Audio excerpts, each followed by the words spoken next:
नमस्कार दोस्तों, मैं पायल आपका स्वागत करती हूँ हमारे चैनल पर, जहां आपको कोरोना वायरस और कोरोना वैक्सीन से जुड़ी हर खबर सबसे पहले मिलती है। इसी के साथ हम आज आपको बताने जा रहे हैं कोरोना और कोरोना वैक्सीन से जुड़ी 5 बड़ी खबरें, क्योंकि कोरोना वायरस ने पूरी दुनिया में भयंकर कहर मचाया हुआ है। उसी बीच नए स्ट्रेन ने आकर हालत और नाजुक कर दी है। इसी बीच कुछ अच्छी और कुछ बेहद डराने वाली खबरें आज दिन भर बनी रही। चलिए तो बढ़ते हैं पहली खबर की ओर। भारत में पिछले 24 घंटों में 89,129 नए कोरोना केस आए, जबकि 714 लोगों की हुई मौत। दोस्तों, देश में कोरोना संक्रमण की बेकाबू रफ्तार से हालत चिंताजनक हो गई है। हर दिन कोरोना मामलों का रिकॉर्ड टूट रहा है। देश में 6 महीने बाद पहली बार रिकॉर्ड 89,000 से ज्यादा नए कोरोना केस आए हैं। 24 मार्च से लगातार 50,000 से ज्यादा कोरोना केस आ रहे हैं। स्वास्थ्य मंत्रालय की ताज़ा रिपोर्ट के अनुसार पिछले 24 घंटों में 89,129 नए कोरोना केस आए और 714 लोगों की जान चली गई है। हालांकि 44,202 लोग कोरोना से ठीक भी हुए हैं। दोस्तों, आज देश में कोरोना की परिस्थिति क्या है जानें।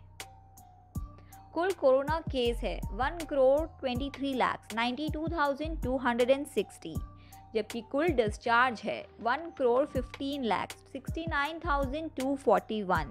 कुल एक्टिव केसेस है 6,58,909 और कुल मौतें हुई है 1,64,110।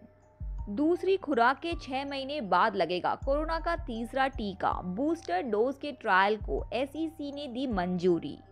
दोस्तों, देश भर में कोरोना वायरस के बढ़ते संक्रमण के बीच कोरोना वैक्सीन को लेकर अच्छी खबर आई है। ड्रग रेगुलेटर के सब्जेक्ट एक्सपर्ट कमेटी ने भारत बायोटेक की कोरोना वैक्सीन कोवैक्सीन के ट्रायल का हिस्सा रहे वॉलंटियर्स को तीसरी डोज के ट्रायल की इजाजत दे दी है।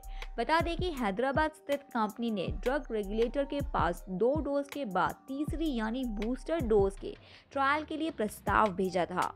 भारत बायोटेक ने सरकार के सामने प्रस्ताव रखा था कि कोवैक्सीन का तीसरा डोज लगाए जाने के बाद कोरोना वायरस के खिलाफ शरीर की इम्यूनिटी कई सालों के लिए बढ़ जाएगी। इसके साथ ही कोविड-19 के नए वेरिएंट से भी बचाव मिलेगा और नए स्ट्रेन म्यूटेशन करके पैदा नहीं हो पाएंगे। इसके बाद एक्सटर्नल पैनल ने बूस्टर डोज की अनुमति दे दी है। कोरोना वैक्सीन लगवाने के बाद ये 5 काम बिल्कुल ना करें। जाने साइड इफेक्ट्स पर डब्ल्यूएचओ ने क्या कहा। दोस्तों, कोविड-19 वैक्सीनेशन अब ज्यादा से ज्यादा लोगों को उपलब्ध हो रही है। इसी बीच विश्व स्वास्थ्य संगठन यानी कि डब्ल्यूएचओ ने टीकों के साइड इफेक्ट्स को लेकर एक पब्लिक डॉक्यूमेंट जारी किया है। इसमें बताया गया है कि टीकों के बाद हल्के साइड इफेक्ट्स होना सामान्य बात है। कोविड टीकों के आम साइड इफेक्ट्स और लॉन्ग टर्म इफेक्ट्स को लेकर भी डब्ल्यूएचओ ने जानकारी दी है। दूसरी तरफ एक्सपर्ट्स बता रहे हैं कि कोविड वैक्सीन लगने के बाद आपको कुछ गतिविधियों से थोड़े दिन के लिए तौबा कर लेनी होगी। वैक्सीन लगवाने के फौरन बाद न करवाए टैटू, साथ ही कोई और वैक्सीन भी न लगवाए। एक्सरसाइज से थोड़ा सा परहेज रखे। शरीर में पानी की कमी न होने दे।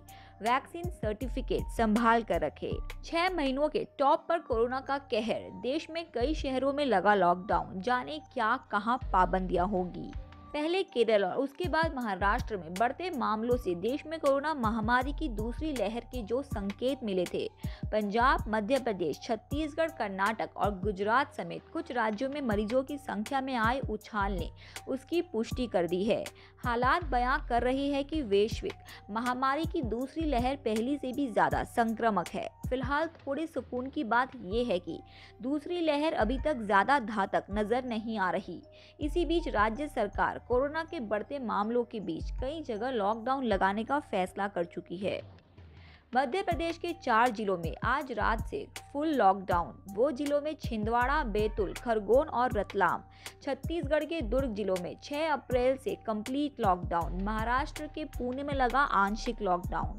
बढ़ते संक्रमण पर बोले सीएम उद्धव, अगर कोरोना से हालत ऐसे ही बने रहते हैं तो मैं लॉकडाउन लगाने से मना नहीं कर सकता।